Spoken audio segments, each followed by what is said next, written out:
The story begins with Miyo. Miyo belongs to one of the family that has abilities, the Usuba family. Miyo's mother was from the Usuba family. Usuba family is known to have the strongest abilities and kept that abilities within their clan.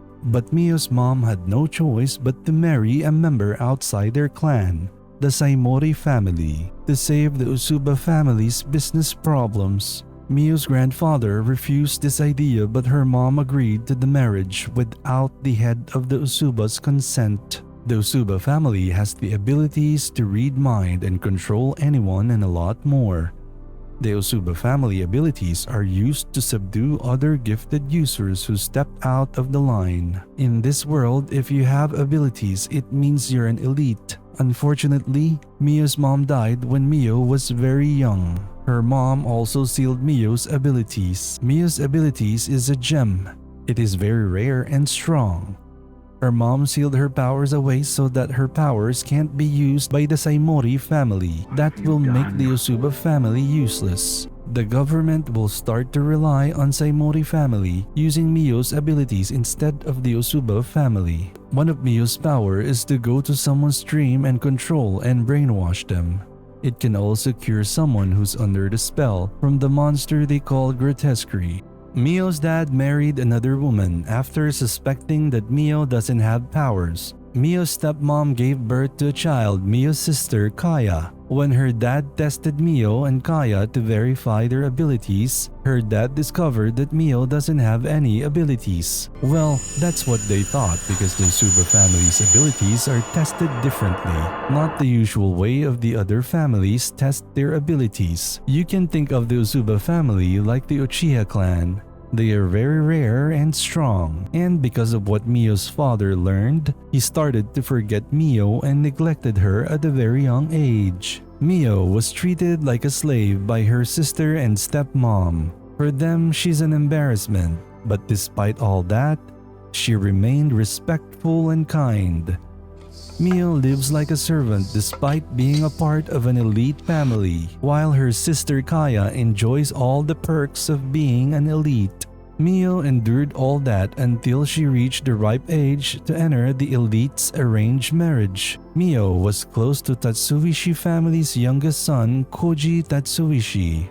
Koji was very kind to Miyo. He wanted Miyo out of her home for her own sake, and she likes her. He hoped to be arranged marriage with Miyo, and Miyo also hopes to be paired with Koji, but that is up to their parents. The day has come to learn the arranged marriage, but it didn't go what Miyo and Koji hoped for. Instead, Koji will be paired with her sister Kaya. Miyo and Koji was devastated, but her father is not yet done. He also paired Miyo with the Kudo family, Kyoka Kudo. That name has a bad rumor behind it that every woman arranged to be married with him doesn't last. They always walk away.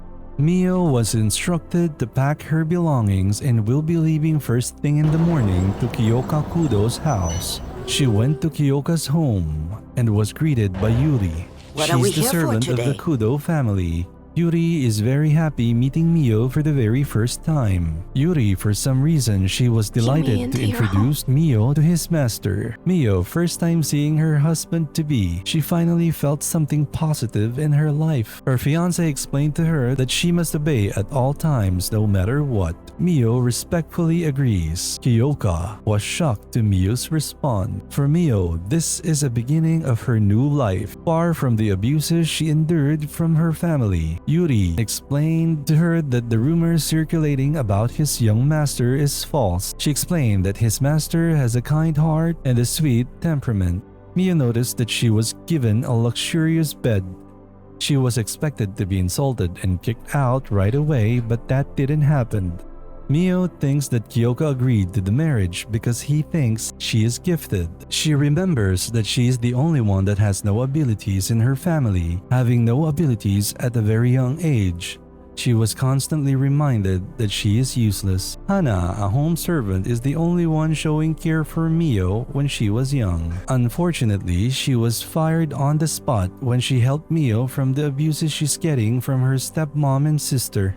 No one knows that Miyo's extraordinary abilities from Usuba family's bloodline was sealed by her mom. Early morning waking up in Kyoka's home, Miyo was glad because she is not forced to do intense servant's tasks. But she doesn't want to be useless, she wants to do something useful, so she made a delicious breakfast. Yuri was surprised of Miyo seeing her early in the morning making breakfast. She wasn't expecting that from an elite young woman. She was also amazed that Miyo knows how to cook and thankful for that help. Yuri and Miyo served the breakfast to Kyoka. Yuri explained that Miyo is the one who made the breakfast. Kyoka asked Miyo to take a bite of the food because he thinks it's poisoned. Kyoka refused to eat the food. Asked Yuri to have the food thrown. It looks like that Kyoka is testing Miyo. Maybe this is the reason why every woman paired to Kyoka doesn't last, because he is testing them. Miyo's first attempt to prove herself to Kyoka failed. Kyoka, without eating breakfast, went to work and shows off his awesome power by showing his ice magic. Kyoka is a part of military force that deals with demons and ghosts. They also called it grotesqueries. Kyoka also wondering why Yuri is defending Miyo when she haven't ever defended anyone before. Kyoka back at home greeted by Miyo. Miyo apologized to Kyoka for serving a breakfast made by someone he doesn't really know. Miyo told Kyoka that the dinner is ready and it was made by Yuri. Kyoka responded to Miyo and explained that he is really not suspicious of her poisoning his breakfast. He just doesn't really want to eat a food made by someone he doesn't know.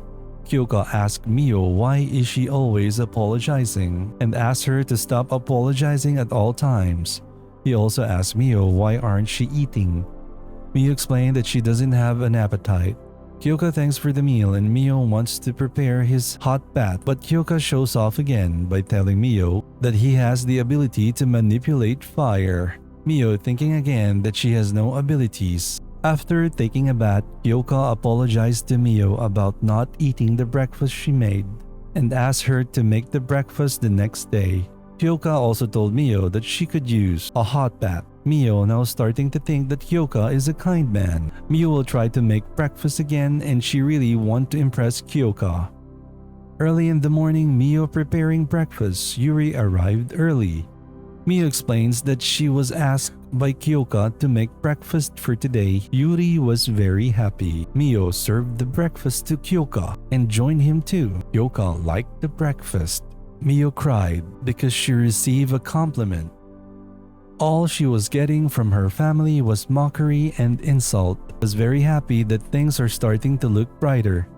Miyo's second attempt to prove herself to Kyoka was a success. Kyoka, beginning to wonder how she was raised, she always apologized. Her kimono is tattered, her hands rough like a servant. She doesn't look like from an elite family.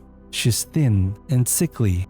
Kyoka is sure that she was not treated well at her home. Because of that, he wants to investigate Saimori family. Meanwhile, Minoru Tatsuishi claims that Miyo was promised to be arranged for his family.